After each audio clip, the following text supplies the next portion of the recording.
All right, so have you ever thought about what it would be like to just ditch that mental translator and think in English? Yeah. I mean, I get it. It's a game changer when it comes to fluency. Oh, absolutely. We actually have a deep dive lined up based on, there's this really popular English learning podcast that really digs into this idea. Okay. And one of their suggestions, get this, is talking to yourself. Oh, wow. Stick with us, though. It's not as wacky as it I'm sounds. Oh, intrigued. I know. Yeah, I mean, it's fascinating, really. Our brains, they can get so stuck in this loop of translating back and forth, Right. and that really slows down our ability to, like, speak and react naturally in English. Makes total sense. It's almost like trying to run a race with a parachute, dragging behind you. Okay, yeah, I'm feeling that analogy. So how do we cut that parachute loose? What does this podcast recommend? Well, they lay out 6 steps to kind of shift your thinking into English. Okay. And some of them are surprisingly simple. Oh, really? Yeah. For example, they suggest starting with something as basic as labeling everyday objects in English. Huh. Like, instead of seeing a table and thinking of it in your native language, Yeah. make a conscious effort to think table, but in English. Interesting. So it's about building those direct connections in your brain, like word to object, but without that detour into translation. Exactly. What else do they suggest? Well, the next step builds on that, actually. Yeah. They suggest you start narrating your daily activities, Huh. but all in English. Oh, okay. So imagine yourself making coffee in the morning, right? Yeah. And you're thinking, I'm grinding the beans, I'm pouring the water, that sort of thing. Mm-hmm.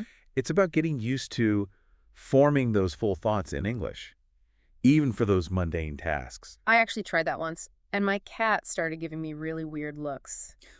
It does feel odd at first, but I can see how it would push you to think in English more. It does, yeah. Yeah. And don't worry, it gets even more interesting. Step 3 is where that whole, talking to yourself part comes in. Oh. And they suggest, like, asking yourself questions. Uh-huh. And then, of course, answering them in English. Hold on, I'm picturing myself walking down the street having full-blown conversations in my head. People are going to think I'm crazy. Well, the podcast emphasizes that this is best done in private. The point is to actually practice vocalizing your thoughts, but in English, Oh, okay. even if it's just to yourself. And it helps to build your confidence and get you more comfortable with expressing yourself in the language. Okay, I'm starting to see the logic here. So what's next? Step 4 takes it a step further. They actually suggest you have entire mental conversations in English. Whoa, wait a minute. How is that even possible? I can barely hold a conversation with myself in my native language. Think of it as like a mental dress rehearsal for real-life interactions. Okay.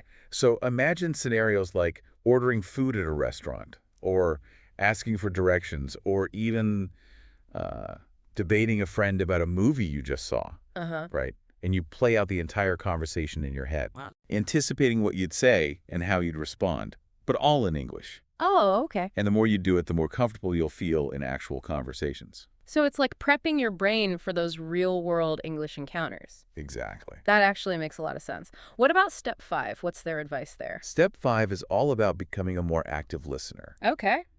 The podcast points out that a lot of us passively consume English media. Right. Like, we watch movies, we listen to music, Uh-huh. but we don't really engage with the language on a deeper level. Yeah, I'm totally guilty of that. I put on an English show in the background while I'm cooking or cleaning, but I'm not really paying close attention to the words. So what's the solution? How can we become more active listeners? Well, the podcast recommends a technique called shadowing. Shadowing. Yeah, it's pretty simple. Yeah. You listen to a sentence in English and then you repeat it immediately, trying to match the pronunciation and intonation as closely as possible. Oh, so it's like you're shadowing the speaker, trying to mimic their every word. I can see how that would force you to pay attention to the nuances of the language. Exactly. And by doing this consistently, you actually train your brain to process English faster and more efficiently. Okay. It's like building those neural pathways that allow you to understand and respond to spoken English without having to translate everything in your head. That's pretty cool. It seems like a lot of these steps are about rewiring your brain to think in English automatically. What about step 6? What's your final tip? Step 6 might sound a little counterintuitive, but it's about breaking free from that translation crutch. Okay. So the podcast suggests that instead of immediately reaching for a dictionary when you encounter an unknown word, try to figure out its meaning from the context. I can see how that would be helpful, but what if you're reading something and you come across a word that's completely throwing you off? Well, the idea is to train yourself to think in English as much as possible. If you're constantly jumping back and forth between English and your native language, it disrupts that flow. So are they saying we should never use a dictionary? Not necessarily. If you absolutely have to look up a word, they recommend using an English to English dictionary Got it. rather than translating it back into your native language. That makes sense. It keeps you immersed in the English language and forces you to think about the word's meaning within an English framework. Okay, so we've covered all 6 steps, but I'm curious, what does the podcast say about actually making these techniques stick? The key takeaway here is that consistency is paramount. Okay. Just like learning any new skill, the more you practice thinking in English, the more natural it will become. Mm. It's about building those new habits and training your brain to default to English. It reminds me of that saying, practice makes perfect, Right. or at least closer to perfect. Mm. But let's be real, learning a new language can be tough. Are there any common pitfalls that people should watch out for?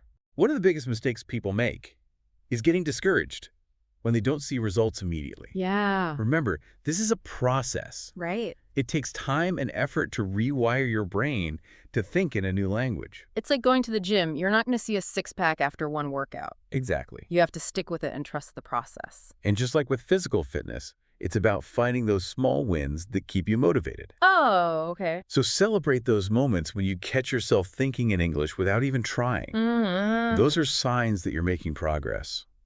I love that. So it's not just about following these 6 steps. It's about having the right mindset and understanding that it's a journey, not a destination. Absolutely.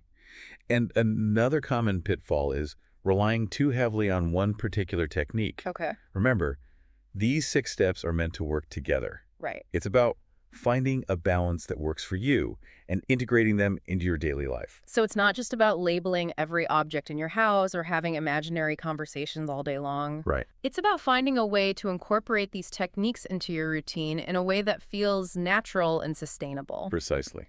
And that's where a bit of self-awareness comes in. Okay. Pay attention to what works for you and what doesn't. Huh.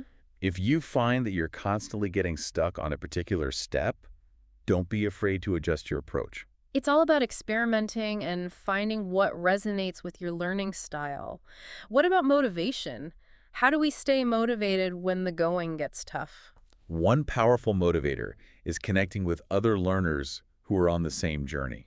Oh, There's something incredibly encouraging about knowing that you're not alone in this. that's so true. I remember when I first started learning English, I joined an online forum where people would share their struggles and successes. It was so inspiring to see other people going through the same challenges and overcoming them. Sharing your experiences with others can help you stay accountable, get support, and celebrate those milestones together. Plus, you can pick up tips and tricks from each other, which is always helpful. Absolutely. Yeah. Yeah, it really does. You know, this whole idea of thinking in English, Yeah. it actually reminds me of a concept I came across a while back called linguistic relativity. Linguistic relativity. You might know it as the Sapir-Whorf hypothesis. Okay. And it basically suggests that the language we speak can actually influence the way we think. Wait, seriously. You're telling me that the way I think could be different just because I speak a different language? Well, there's some evidence to support it. Really? Yeah, for example, some languages have very specific words for concepts that don't even exist in other languages. Oh, wow. And this can lead speakers of those languages to actually perceive the world in, like, subtly different ways. So if I start thinking in English more often, could it actually, change my perspective on things? Well, it's definitely possible. Yeah. And even if it doesn't completely reshape your, worldview, it can certainly open up, new ways of thinking and expressing yourself. That's pretty mind-blowing. So as we wrap up this deep dive... Yeah. I want to kind of bring it back to our listener. Okay. We've covered a lot of ground here, but what's the one key takeaway you want them to walk away with? If I had to distill it all down to one thing, I'd say thinking in English is a skill. Okay. It's not some sort of superpower. Right. It's something you can develop with consistent effort and the right strategies. I love that. It's about empowering yourself to take control of your learning journey. Exactly. You're not stuck in this translate and repeat cycle. Right. You can actively train your brain to think in English. Exactly. And remember, there are resources out there to help you along the way. Oh, yeah, for sure. The podcast we discussed today is a great starting point, Absolutely. but there are countless others, as well as, online communities, Yeah. language exchange partners, and all sorts of tools to support you. It's like anything else you want to learn, you know? There's a whole world of support and guidance out there if you know where to look. So, to our listener, Yeah. I'll leave you with this thought. What's one small step you can take today to start shifting your thinking into English? Maybe it's labeling a few objects in your home. Mm-hmm. Maybe trying out that narrate your day technique, or even just spending 5 minutes having a mental conversation, but in English. Whatever it is, just take that first step. Right. And then another and another. Exactly. You'll be amazed at how far you can go. You really will. That- And as you progress on this journey, remember to be patient with yourself. Yes. Celebrate those small victories, Love it. and never stop exploring this fascinating world of the English language. We're excited to hear about your progress.